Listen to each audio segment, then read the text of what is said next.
Hello darlings, ಹೇಗಿದ್ರೆ ಎಲ್ಲರೂ? I hope all are doing well. So ಇವತ್ತಿನ video ಏನಪ್ಪ ಅಂತಂದರೆ, ನನಗೂ ಗೊತ್ತಿಲ್ಲ ಏನಪ್ಪ ಹಿಂಗೆ ಹೇಳ್ತೀನಿ ಅಂತ ಅನ್ಕೊಳ್ಬೋದು, ಬಟ್ ನನಗೂ ನಿಜವಾಗ್ಲೂ ಗೊತ್ತಿಲ್ಲ. ಜಸ್ಟ್ ಒಂದು ಸ್ವಲ್ಪ ಫ್ರೀ ಟೈಮ್ ಸಿಕ್ತು ಇವತ್ತು. ಯಾಕಂದರೆ ಸ್ವಲ್ಪ ಬೇಗ ವರ್ಕ್ ಮುಗಿಸ್ಕೊಂಡು ಬಂದು ಊಟ ಮಾಡಿಕೊಂಡು ಮಲ್ಕೊಂಡಿದ್ದೆ. ಸುಮ್ಮನೆ ಹಾಗೆ ಯೂಟ್ಯೂಬ್ ನೋಡಿಕೊಂಡು ಟೈಮ್ ವೇಸ್ಟ್ ಮಾಡ್ತಾಯಿದ್ದೆ. ಟೈಮ್ ವೇಸ್ಟ್ ಮಾಡ್ತಿದ್ದಿಲ್ಲ, ಕಂಟೆಂಟ್ ಕನ್ಸ್ಯೂಮ್ ಮಾಡ್ತಾಯಿದ್ದೆ. ಕನ್ಸ್ಯೂಮ್ ಮಾಡ್ತಿರ್ಬೇಕಾದ್ರೆ ಒಬ್ಬನು ಇನ್ಫ್ಲೂಯೆನ್ಸರು ಕನ್ಸ್ಯೂಮ್ ಮಾಡಬೇಡ, ಕ್ರಿಯೇಟ್ ಮಾಡೋ ಅಂತ ಹೇಳಿದೆ. ಸೊ ಏನೋ ಅವನು ಮೋಟಿವೇಶನ್ ಕೇಳಿನೋ ಅಥವಾ ಏನೋ ನಂಗೆ ವೀಡಿಯೋ ಮಾಡ್ಬೇಕಂತ ಅನ್ನಿಸ್ತು. ಸೊ ಅದರಿಂದ ವೀಡಿಯೋ ಮಾಡೋಕ್ಕೆ ಬಂದೆ. ಸೊ ಟಾಪಿಕ್ ಡಿಸೈಡ್ ಆಗಿಲ್ಲ, ಏನು ಮಾತಾಡ್ತಾ ಡಿಸೈಡ್ ಆಗೋಣ ಯಾವ ಟಾಪಿಕ್ ಅಂತೇಳಿ. ಸೊ ಏನು ಟಾಪಿಕ್ಕು? ಸೊ ಮೊನ್ನೆ ಒಬ್ಬರು ಕ್ವಶನ್ ಕೇಳಿದ್ರು. ಸೊ ಅದ್ರ ಬಗ್ಗೆನೇ ಒಂದು ಮಾತಾಡ್ಬಿಡೋಣ. ನಮ್ಮ ಫ್ರೆಂಡು ಕಂಟೆಂಟ್ ಕ್ರಿಯೇಷನ್ ಸ್ಟಾರ್ಟ್ ಮಾಡಿದೆಯಲ್ಲ, ಬಿಡಬೇಡ, ಹಾಗೆ ಮಾಡು, ಯಾಕೆ ಬಿಡ್ತಿದೆಯಾ, ಯಾಕೆ ಗ್ಯಾಪ್ ಕೊಡ್ತಿದೆಯಾ ಅಂತೇಳಿ ಸ್ವಲ್ಪ ಸೀರಿಯಸ್ಸಾಗಿ ಕ್ಲಾಸ್ ತಗೊಂಡಿದ್ದ. ಅವನು ಹೇಳಿರೋದು ಕರೆಕ್ಟೇ. ನಾನು ತುಂಬ ಚಾಲೆಂಜಸ್ ತಗೊಂಡಿದ್ದೀನಿ, ತುಂಬ ವಿಷಯಗಳಲ್ಲಿ ಕೈ ಹಾಕ್ತೀನಿ ನಾನು. ಯಾವುದಾದ್ರೂ ಒಂದನ್ನು ಪರ್ಟಿಕ್ಯುಲರ್ ಟಾಪಿಕ್ ಅಥವಾ ಪರ್ಟಿಕ್ಯುಲರ್ ಗೋಲ್ನ, ಒಂದು ಪರ್ಟಿಕ್ಯುಲರ್ ಥಿಂಗ್ನ ಇಟ್ಕೊಂಡು ಅದನ್ನ ಅಟ್ಲೀಸ್ಟ್ ಒಂದು 3 months 6 months ಟ್ರೈ ಮಾಡಿದವನಲ್ಲ ನಾನು. 1 monthಲ್ಲಿ 6 ಥಿಂಗ್ಸ್ ಮೇಲೆ ಫೋಕಸ್ ಮಾಡಿ ಅದರಲ್ಲಿ ಯಾವುದೂ ವರ್ಕೌಟ್ ಆಗದೆ ಇರೋ ಥರ ಮಾಡ್ಕೊಂಡಿದ್ದೀನಿ ನಾನು. ನಾನು ಏನೇ ಸ್ಟಾರ್ಟ್ ಮಾಡೋದು ಅದೇ ಥರ ಅಲ್ವಾ ಆಗಿರೋದು. ಸೊ ಒಂದು ಬಿಸ್ನೆಸ್ ಸ್ಟಾರ್ಟ್ ಮಾಡಿದ್ರು ಅದೇ ಥರ ಆಗಿರೋದು, ಒಂದು ಕಂಟೆಂಟ್ ಕ್ರಿಯೇಷನ್ ಸ್ಟಾರ್ಟ್ ಮಾಡಿದ್ರು ಅದೇ ಥರ ಆಗಿರ್ಬೋದು. ಯಾವುದಾದ್ರೂ ಒಂದು ನೀಚಲ್ಲಿ ಇಲ್ಲ ನಾನು. ನೀಚ್ ಅಂದರೆ ಒಂದು ಕಂಟೆಂಟಲ್ಲಿ ಇಲ್ಲ ನಾನು. ಡಿಫ್ರೆಂಟ್ ಕಂಟೆಂಟ್ಸ್ನ ಡಿಫ್ರೆಂಟ್ ಕಂಟೆಂಟ್ಸ್ ಅಂದರೆ ಅದೇ ಟ್ರಾವೆಲಿಂಗ್ ಆಗಿರ್ಬೋದು, ಏನೋ ಒಂದು ಫನ್ ವೀಡಿಯೋಸ್ ಆಗಿರ್ಬೋದು, ಏನೇನೋ ವೀಡಿಯೋಸ್ ಟೈಪ್ ಮಾಡಿದೆ ನಾನು ಟ್ರೈ ಮಾಡಿದಾಗ. ಸೊ ಅದಕ್ಕೆ ನನ್ನ ಆನ್ಸರ್ ಏನು, ಅವನು ಈ ಥರ ಹೇಳಿ ಒಂದು 1.5 hour 2 hours ಮಾತಾಡಿದೆ ಅವತ್ತು ನೈಟು ನಾವು. ಹೌದು, 1.5 hour 2 hour 1.5 hours 1.5 hour ಏನಾಗಿತ್ತು. ಸೊ ಅಷ್ಟೊಂದು ಮಾತಾಡಿದ್ರೆ ಅಂದರೆ ಹೌದು, ಅಷ್ಟೊಂದು ಮಾತಾಡಿದ್ವಿ. ಸೊ ಅದನ್ನೇ ಆ ಕ್ವಶನ್, ಅದನ್ನೆಲ್ಲ ಎಕ್ಸ್ಪ್ಲೇನ್ ಮಾಡಲ್ಲ, ಬಟ್ ಅವ್ನ ಕ್ವಶನ್ ಏನಂತ ಅರ್ಥ ಆಯ್ತು ನನಗೆ. ಅವ್ನ ಮೈಂಡಲ್ಲಿ ಏನಿದೆ ಅಂತಲೂ ಅರ್ಥ ಆಯ್ತು ನನಗೆ. ಅವ್ನ ಮೈಂಡಲ್ಲಿ ಏನಿದೆ, ಇವನು ಯಾವುದಾದ್ರೂ ಒಂದು ಹಿಡ್ಕೊಂಡು ಅದನ್ನ ಒಂದು ಟಾಪಿಕ್ನ ಇಟ್ಕೊಂಡು, ಅಥವಾ ಫಾರ್ ಎಕ್ಸಾಂಪಲ್ ಈಗ ಒಂದು ಕಂಟೆಂಟ್ ಕ್ರಿಯೇಷನ್ ಅಂತ ಸ್ಟಾರ್ಟ್ ಮಾಡಿದ ಮೇಲೆ ಒಂದು 6 months ಅದಕ್ಕೆ ಟೈಮ್ ಕೊಟ್ಟು ಅದನ್ನೇ ಮಾಡು ಅನ್ನೋದು ಅವನ ಒಂದು ಥಾಟು, ಅವನ ಒಪಿನಿಯನ್. ಅವನು ಹೇಳಿರೋದು ನನಗೆ. ಸೊ ಇದಕ್ಕೆ ನಾನು ಒಪ್ಕೊತೀನಿ.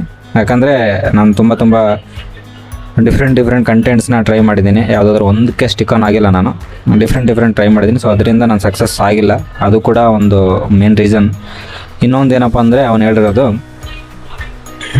ಜಾಸ್ತಿ ದಿನ ನೀನು ಯಾವುದಾದ್ರೂ ಒಂದೇ ಟಾಪಿಕ್ ಮೇಲೆ ಫೋಕಸ್ ಮಾಡಿ ಕನ್ಸಿಸ್ಟೆನ್ಸಿಯಿಂದ ಟ್ರೈ ಮಾಡಿಲ್ಲ ನೀನು. ಸೊ ಅದರಿಂದನೂ ಕೂಡ ನೀನು ಫೇಲ್ ಆಗಿದೆ ಅಂತಂದ.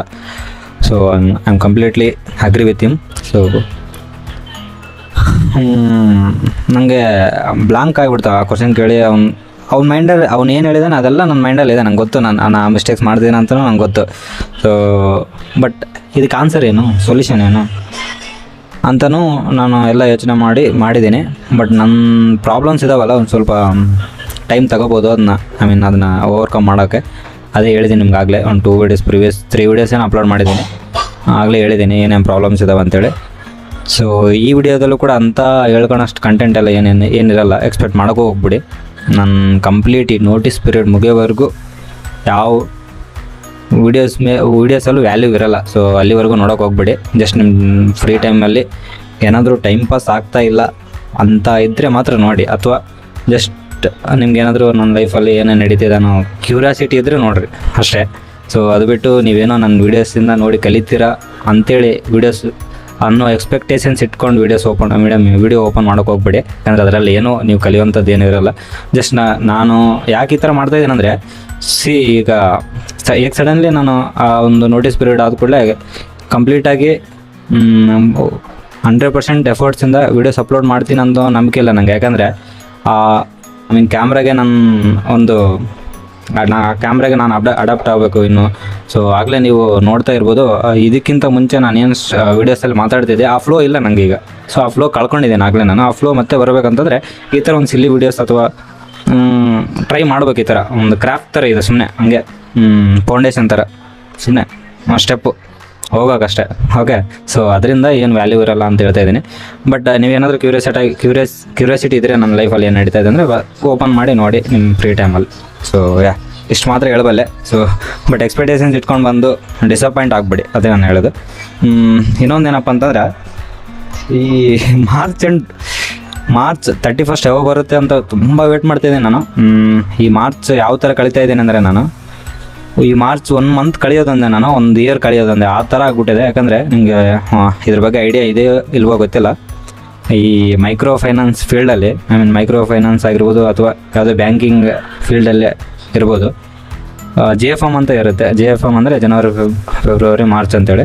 ಸೊ ಹೆವಿ ಪ್ರೆಷರ್ ಇರುತ್ತೆ. ಏನಾದರೂ ಕ್ಯಾಲ್ಕುಲೇಷನ್ ಆಗಿರ್ಬೋದು ಅಥವಾ ಏನಾದರೂ ಈ ಇಯರ್ ಎಂಡ್ ಅಂತಾರಲ್ವ, ಇಯರ್ ಎಂಡ್ ನಮಗೆ ಮಾರ್ಚಲ್ಲಿ ಆಗುತ್ತೆ, ಏಪ್ರಿಲಲ್ಲೇ ಮತ್ತು ನ್ಯೂ ಇಯರ್ ಸ್ಟಾರ್ಟ್ ಆಗುತ್ತೆ ನಮಗೆ ಅಂದರೆ ಕಂಪ್ನಿಗಳಿಗೆ, ಯಾವ ಮೈಕ್ರೋ ಫೈನಾನ್ಸ್ ಕಂಪ್ನಿಗಳಿಗೆ ಏಪ್ರಿಲಲ್ಲೇ, ಜನವರಿ, ಫೆಬ್ರವರಿ, ಮಾರ್ಚ್, ಏಪ್ರಿಲಲ್ಲೇ ನ್ಯೂ ಇಯರ್ ಸ್ಟಾರ್ಟ್ ಆಗುತ್ತೆ. ಸೊ ಆ ಥರ. ಸೊ ಡಿಸೆಂಬರಲ್ಲಿ ಇಯರ್ ಎಂಡ್ ಆಗಿ ಜನವರಿಯಲ್ಲಿ ಮತ್ತೆ ಹೊಸ ನ್ಯೂ ಇಯರ್ ಸ್ಟಾರ್ಟ್ ಆಗುತ್ತಲ್ಲ ನಮಗೆಲ್ಲ ಯಾವ ಥರ. ಸೊ ಅದೇ ಥರ ಇಲ್ಲಿ ಕೂಡ ಒಂದು ಮಾರ್ಚಲ್ಲಿ ಎಂಡ್ ಆಗುತ್ತೆ, ಏಪ್ರಿಲಲ್ಲೇ ಸ್ಟಾರ್ಟ್ ಆಗುತ್ತೆ ನ್ಯೂ ಇಯರ್. ಸೊ ಅದೇ ಥರ. ಸೊ ಇದು ಕೆಲವ್ರಿಗೆ ಗೊತ್ತಿರ್ಬೋದು, ಆಲ್ಮೋಸ್ಟ್ ಕೆಲವ್ರಿಗೆ ಗೊತ್ತಿರುತ್ತೆ. ಯಾರು BBA ಮಾಡ್ತಿದ್ರು, BCom ಮಾಡ್ತಿದ್ರು, ಅವ್ರಿಗೆಲ್ಲ ಒಂದು ನಾಲೆಜ್ ಇರುತ್ತೆ ಇದ್ರ ಬಗ್ಗೆ. ಸೊ ಆಗಲೇ 7 ಮಿನಿಟ್ಸ್ ಆಯಿತು. ಸೊ ಈ ಥರ ಸೊ ನೋಡಿ, ನೀವೇ ಡಿಫ್ರೆನ್ಸ್ ನೋಡಿ. ಕಳೆದ ಪ್ರೀವಿಯಸ್ 2 ವೀಡಿಯೋಸಲ್ಲಿ ನನ್ನ ಮಾತು ಬರ್ತಾ ಇರಲಿಲ್ಲ, ಸ್ಟಕ್ ಆಗ್ತಿದೆ. ಸೊ ವರ್ಡ್ಸ್ ಬರ್ತಾ ಇರಲಿಲ್ಲ. ಬಟ್ ಈಗ ಒಂದು ಸ್ವಲ್ಪ ಫ್ಲೂಯೆನ್ಸಿ ಇಂಪ್ರೂವ್ ಆಗಿದೆ ಅಂತ ನನ್ನ ಒಪಿನಿಯನ್. ನನಗೆ ಅನ್ನಿಸ್ತಾ ಇದೆ, ನಂಗೆ ಆ ಥರ ಫೀಲ್ ಆಗ್ತಿದೆ. ಸೊ ಇದೇ ಥರ ನಂಗೆ ಕಾನ್ಫಿಡೆನ್ಸ್ ಬರೋವರೆಗೂ ಒಂದು ಸ್ವಲ್ಪ ಈ ಥರ ಯೂಸ್ಲೆಸ್ ವೀಡಿಯೋಸ ಮಾಡ್ತಿರ್ತೀನಿ. So please don't mind about this kind of videos. ಈ ನೋಟಿಸ್ ಪೀರಿಯಡ್ ಮುಗಿಯೋವರೆಗೂ ಇದೇ ಥರ ಇರುತ್ತೆ.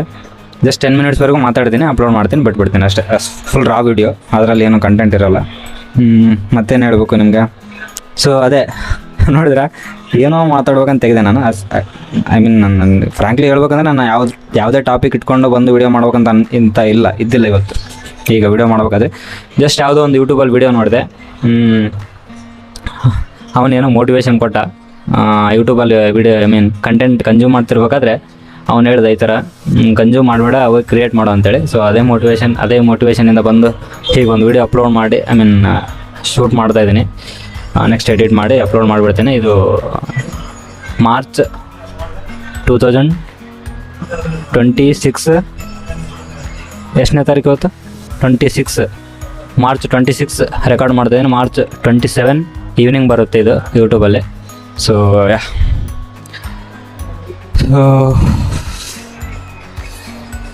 ಅಷ್ಟೇ. ನೋಡಿ, ಇನ್ನೊಂದು ನಾನು ಫುಲ್ ಜೀರೋ ಕಟ್ ಮಾಡಿಸಿದ್ದೆ. ಯಾಕಪ್ಪ ಅಂತಂದರೆ ಹೆವಿ ಪ್ರೆಷರ್ ಇತ್ತು. ಇನ್ನೊಂದು ಆ ಈಟ್ ಇಲ್ಲಿಗೆ ಬರ್ತಾಯಿದೆ ನಿಮಗೆ. ಆ ಮಾರ್ಚ್, ಜನವರಿ, ಫೆಬ್ರವರಿ, ಮಾರ್ಚ್ ಯಾವ ಥರ ಇದಾಗುತ್ತಂದರೆ ಪ್ರೆಷರ್ ಇರುತ್ತೆ ನಮ್ಮ ಕಂಪ್ನಿಗಳಲ್ಲಿ ಅಂತಂದರೆ, ಮೈಕ್ರೋ ಫೈನಾನ್ಸ್ ಕಂಪ್ನಿಗಳಲ್ಲಿ ಇಲ್ಲಿ ಕೈ ಇಟ್ಟರೆ ಇಲ್ಲಿ ಈಟು ಹೊಡೆಯುತ್ತೆ ತಲೆಯಿಂದ. ಸೊ ಅಷ್ಟು ಪ್ರೆಷರ್ ಇರುತ್ತೆ. ಸೊ ಅದೆಲ್ಲ ಮಾಡಿದವ್ರಿಗೆ ಅರ್ಥ ಆಗೋದು. ಅವನಂದ ಫ್ರೀ ಇದೆಯಲ್ಲ, ಆರಾಮಾಗಿ ಮಾಡ್ಕೊಂಡು ಹೋಗು, ವೀಡಿಯೋಸ್ ಮಾಡೋ, ಡೈಲಿ ಅಪ್ಲೋಡ್ ಮಾಡೋದು. ಬಟ್ ಆಗಲ್ಲ ಬ್ರೋ, ಅಷ್ಟು ಸುಲಭ ಅಲ್ಲ. ನೀನು ಅಂದ್ಕೊಂಡಷ್ಟು ಈಸಿ ಅಲ್ಲ. ಕಂಟೆಂಟ್ ಕ್ರಿಯೇಷನ್ ಆಗಿರ್ಬೋದು, ಏನಾದರೂ ಒಂದು ಮಾಡ್ಬೇಕಂದ್ರೆ ಸುಲಭ ಅಲ್ಲ. ಕೆಲವರು ಆಗಿರ್ಬೋದು, ಬಟ್ ನನ್ನಂಥ ಒಂದು ಪರ್ಸ್ನಾಲಿಟಿಗೆ ಅದು ಅಷ್ಟು ಸುಲಭ ಅಲ್ಲ. ಯಾಕಂದರೆ ಒಂದು ಇಂಟ್ರೋವರ್ಟ್ ಪರ್ಸ್ನಾಲಿಟಿ ಇಟ್ಕೊಂಡು ನೀವು ನಿಜ ನಂಬಲ್ಲ. 2 years 5 to 6 years ಬ್ಯಾಕ್ ನಾನು ಈ ಪರ್ಸ್ನಾಲಿಟಿನೇ ಅಲ್ಲ ನಂದು. ಒಬ್ಬರ ಹತ್ರ ಮಾತಾಡ್ತಿರ್ಲಿಲ್ಲ. ಈಗ ಇಷ್ಟು ಸುಲಭವಾಗಿ ಮಾತಾಡ್ತಾ ಇದ್ದೀನಿ ಅಂದರೆ ಗ್ರೇಟ್ ಅಂತಲೇ ಹೇಳ್ಬೋದು ನಾನು. ಸೊ ಅಷ್ಟು ಇಂಪ್ರೂವ್ಮೆಂಟ್ ಆಗಿದ್ದೀನಿ ಈ ಒಂದು ಯೂಟ್ಯೂಬ್ ಚಾನಲ್ ಕ್ರಿಯೇಟ್ ಮಾಡಿದ ಮೇಲೆ. ಸೊ 10 ಮಿನಿಟ್ಸ್ ಆಯಿತು. ನೆಕ್ಸ್ಟ್ ವೀಡಿಯೋದಲ್ಲಿ ಸಿಗೋಣ. Until then take care. Bye. Until then take care. So ಬಾಯ್.